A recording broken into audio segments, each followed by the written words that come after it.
want to sort of, make some very general remarks in preparation for the party's participation in May Day, but also because of an important national meeting that the party is having in May, that I want to sort of propose these thoughts in terms of next steps for the immigration movement.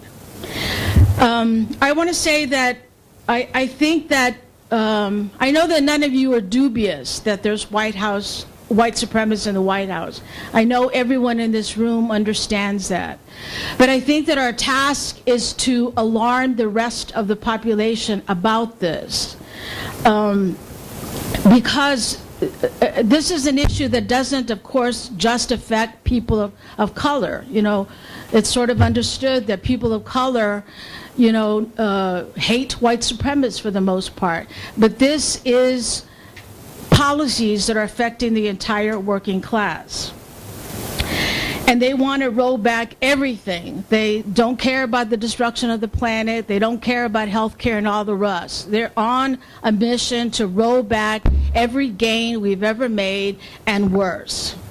We don't know if there's going to be a war with Venezuela or somewhere else. Anything is on the table right now.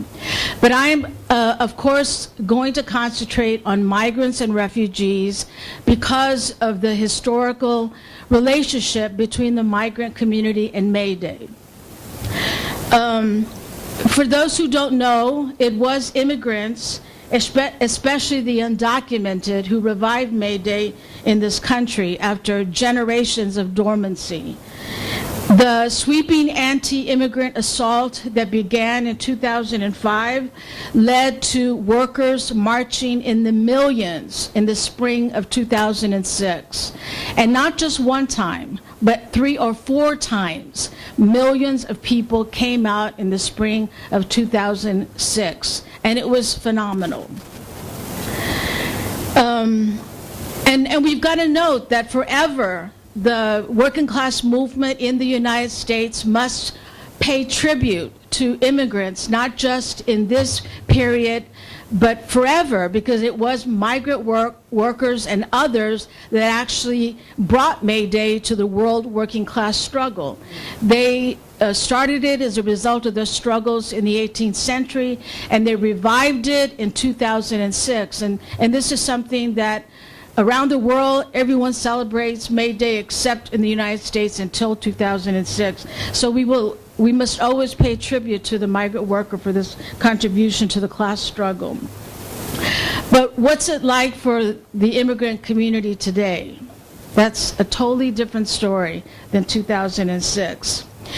First of all, we have to thank the deporter-in-chief, Barack Obama, a Democrat who deported more migrant workers than any other U.S. president in history.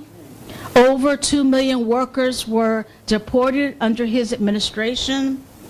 And we have to say that the streets are literally empty in some communities. They are. There's small communities that migrant workers revived, and now the streets are empty as a result of these deportations. And I'm not just talking about Latinx neighborhoods. I'm talking about Muslim and Arab as a result of the war on them that started especially after September the 11th, 2001.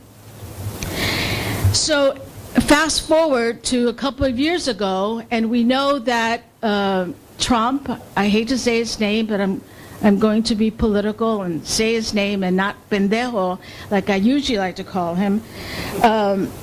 He made immigration the bedrock of his campaign, as you all know. And he got elected on the most racist, vile, anti-migrant campaign we've seen in a very long time, if ever. At all his racist, reactionary events, there were shouts of build the wall, that Mexico would pay for it. He got away with calling migrant workers thugs and animals and murderers. And even though he clearly targeted primarily brown folks in this diatribe from the southern part of this continent, we know that his contempt for black people is very much alive. All we have to say is Central Park 5. All we have to do is quote his racist shithole country diatribe when he spoke of our beloved Africa. And I cannot ignore Trump's misogyny. It was stunning that we would have to see and hear such a racist, sexist pig every day. So fast forward, the Trump administration, because of his white supremacist cabinet, has created a climate that has put fear and trauma and dread and terror in every immigrant and refugee community, not only in this country, but really around the world. So it won't be a surprise if very few or any migrants come out on May Day this year. The conditions are hard. They're desperate. They're demoralizing. In Houston, for example, there are some May Day events, all expected to be small. There's 4 of them, unfortunately. And just to show you how difficult the situation is, the Central Americans have called one demonstration at one time, and at the same time, the Mexicans have called for another demonstration. So the communists, we're going to have to run the boat, you know. That's the difficulty of conditions right now. And that's why the efforts of the PPA and all the organizations that are organizing to demonstrate at Wall Street on May Day are so important. And of course, it's important not just for the migrants, but for the teachers that are on strike and the key food workers that are struggling. It's important for all of this. It's important to the vitality of the class struggle. So I want to talk a little bit about where Trump is heading. What are the effects of 2 years of the Trump administration on migrants? And what is the primary task of our movement today in relation to this struggle? I want to back up a minute to one of the first white supremacists that was elected or appointed in Trump's administration. When Trump appointed Jeff Sessions to a U.S. Attorney General, I would imagine that every black person in the South and the North must have gasped in horror and anger. Sessions is synonymous with Southern Bull Connor type racism. It is he who is the true architect of Trump's immigration policies, even though he's left the administration. A senator from Alabama, Sessions early on fought against the Voting Rights Act. He is an anti-immigrant hardliner whose entire career is based in undermining the rights of oppressed people. Early in 2018, as Attorney General, he spoke at the National Sheriff's Association, where he thanked the sheriffs for their service. It was, he told them, of a special kind. Quote, "Since our founding, the independently elected sheriff has been the people's protector who keeps law enforcement close to and accountable to people," he said. He went on, "The office of sheriff is a critical part of the Anglo-American heritage of law enforcement. We must never erode this historic office." Now, you know, I know for a fact that there must have been some black and brown sheriffs in that room. Maybe not a lot of them, but it was in the Southwest, and so you know that there's some brown sheriffs in those rooms. And I bring this up for a reason, because this is some of the factors that we have to fight against right now. This is neocolonialism right there in front of us. And I also mention this to point to this is the fabric of the Justice Department, who right now is carrying out and enforcing and supervising all the policies around immigration. Sessions' buddies are still there. That he ousted Sessions, that Trump ousted Sessions, is just an early reminder that Trump does whatever the hell he wants, and most important, that he wants to go further than any other elected official has ever gone, at least in recent memory. They're trying to erode right now every right and immigrant gain that we have won in the recent period. It's unprecedented, and it's almost fascist. They want to more and more control this very vulnerable and super exploited source of labor more than it has ever been before. They want to get rid of us, but those that they don't want to get rid of, they want to control in the most oppressive way possible. Now, we have to know that migration in the recent period has changed. It is no longer the Mexicans who come here in large numbers. That migration has declined. It is primarily Central Americans who are coming in record numbers. I'm not going to go into why they come. I think we all know that it is because of U.S. imperialist policies. As one migrant said, we are here because they were there. The point of contention is the southern border, of course, never the northern border, although anything could happen. But not just Central Americans are threatened. Haitian and other Caribbean migrants are under attack. Many Somalian and Nepalese immigrants are at risk to lose their temporary status, and we have to fight for their right to stay here. We are hearing that among the Central Americans languishing at the border right now, there are more and more Africans than ever before waiting to come to the U.S. with them. Imagine that trek, comrades and friends, from Africa to Mexico. Imagine the dangers, the horrors that many of them experienced. We await to hear their stories so we may be able to respond in kind. Trump is heading to an ever more dangerous place. I can't repeat that enough. But I want to put my next points in the context of the 2020 elections. I want to remind comrades that since the Trump election, there has been huge progressive demonstrations. The largest has been on the women's struggle, which we support despite all its contradictions, and there are many. Texas is trying to enforce the death penalty against any woman who has an abortion. And right now there are Central American women in jail because if they had a miscarriage or tried to have an abortion, they are put in jail. This doesn't mean that Central American men or Central American countries are more oppressive towards women. It just means that the struggle for women's rights has not matured the way it has here. We've got to be very careful about that and separate ourselves from that. But when I seriously doubt if Texas will get away with that, but just the fact that they are trying to pass legislation to give you the death penalty if you have an abortion is meant to frighten women. How many working class women study the law or know where a bill is? You know, you sort of are going to operate under a climate of fear, and you're going to think twice about having an abortion. So yeah, we've got to fight for the rights of women to have an abortion, to control our own bodies, at the same time as we're fighting for the rights of all gender non-conforming people. And there have also been huge demonstrations for women, for migrants. Last year, I think it was, several demonstrations were held, tens of thousands, if not hundreds of thousands came out. People have been honestly moved to protest caged children and all the other horrors that come from the crisis at the southern border. But all these demonstrations have occurred with the leadership of the Democratic Party, which in our opinion is a tragedy.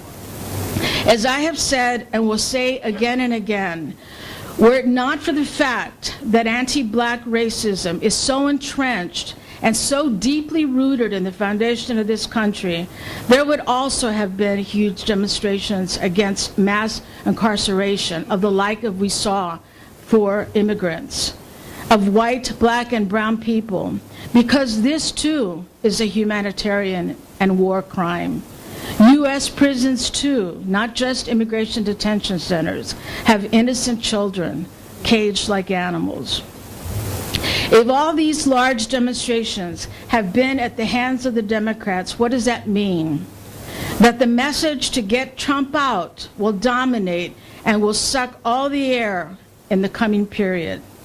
Despite it being disgusting and nauseating and almost irrelevant, we have to monitor the 2020 elections, because in some ways it reflects a new day that I don't have a lot of time to get into, but I do want to say this.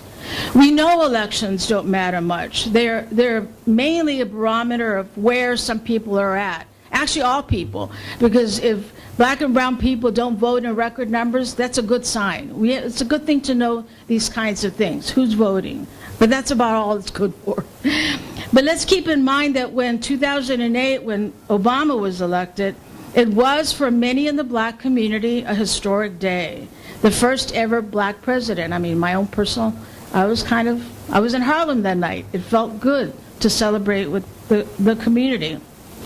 And you fast forward to 2016 and we go from a very charming, intelligent president to a misogynist, white supremacist buffoon. And I don't think it's coincidental. It was a sign that first the Obama types were perhaps not enough for the ruling class. Second, the ruling class was going to give the ultra-right a chance. And third, that the reactionary ultra-racists in this country could not stomach that a black person had risen so high. What was next, they thought. But today, women of color are standing up in Congress and shaking things up in ways not seen in decades. And just before that, a Democratic socialist ran for president and spurred a more progressive movement, one where everybody, even the right wing, is talking more about socialism. And that's great, in a way, and is something that we have to monitor. Not because we care who gets elected, because in the war for the hearts and minds of the working class and to win concessions for them, if there's a window opening, communists and real socialists have to fight to open that window even wider. And we've got to raise class consciousness and talk about revolutionary, not democratic socialism in a winning and thoughtful way. When it comes to Trump and the war against migrants, is it our perspective to get Trump out and put in a Democrat? Will that really help migrants? No. And all we have to do is point to Barack Obama. We want a defeat of Trump's war on migrants, of course, but it must be based on class solidarity, not alliance with the Democrats.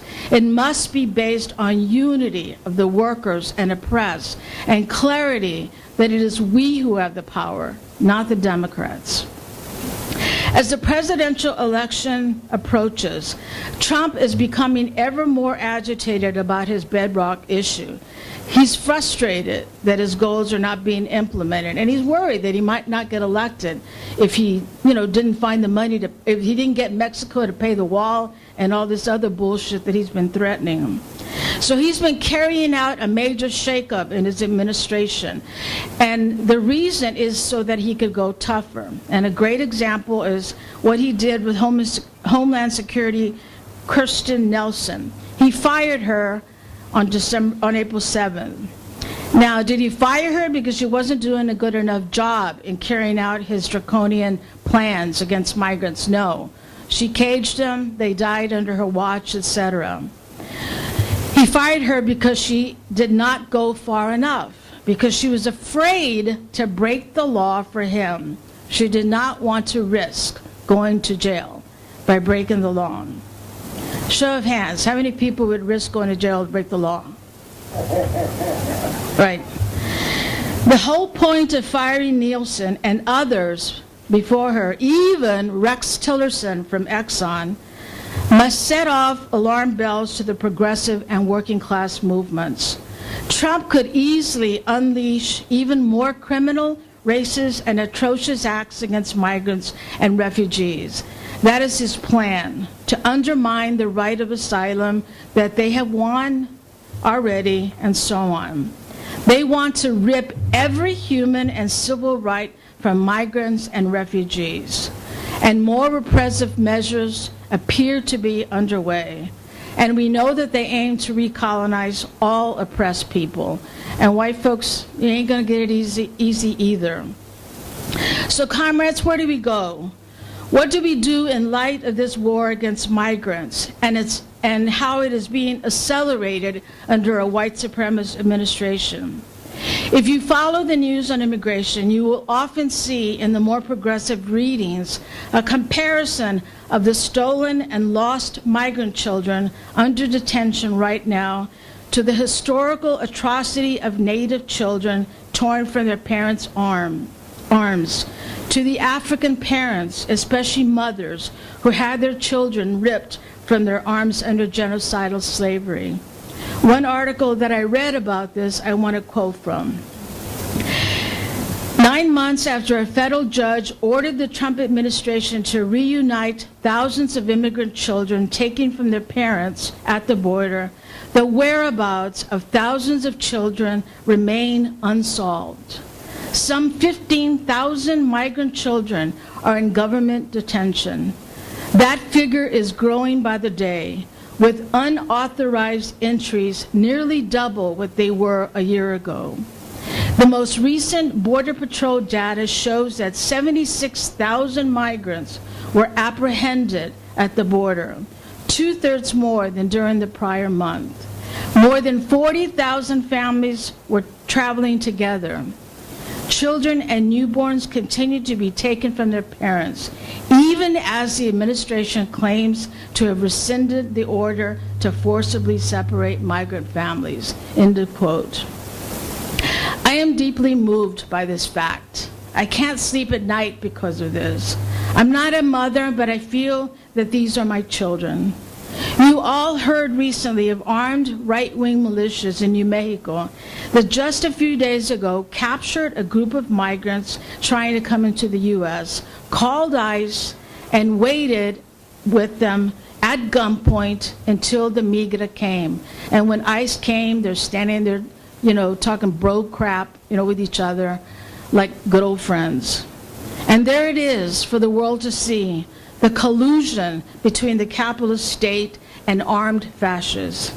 If that had been some of us doing that with our guns, we would be in detention ourselves or most likely dead. But what if our side did carry out such an act? What if revolutionaries did go to the border and welcome the migrants and took them to people's homes and not cages in an organized and public way?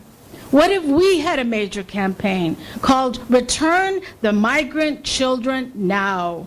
What if our side demanded that the incarcerated children be found? Find them now, cabrones. Return them to their families. Provide the services. Give them psychologists and the items to not only feed their stomach, but their souls, because these are children who will never be the same. Never. The movement when African and Native children were ripped from their mothers might not have been strong enough to stop this. Heroic acts of solidarity did occur, but the progressive movement could not stop this genocidal atrocity. Is the movement strong enough today to fight for the return of the children? I want to think it is, and I hope that it is the communists who lead it. I want us to think about this. This is a campaign that would attract liberals, it would attract revolutionaries, it would attract multinational support. It is something that could be done. And I want our party to think seriously about this campaign. On May Day 2019, and every month with the Workers' Solidarity Day, let us raise the flag of solidarity with migrants and refugees. No to the war on migrants and all workers, immediate asylum for all. Return the migrant children now. Thank you.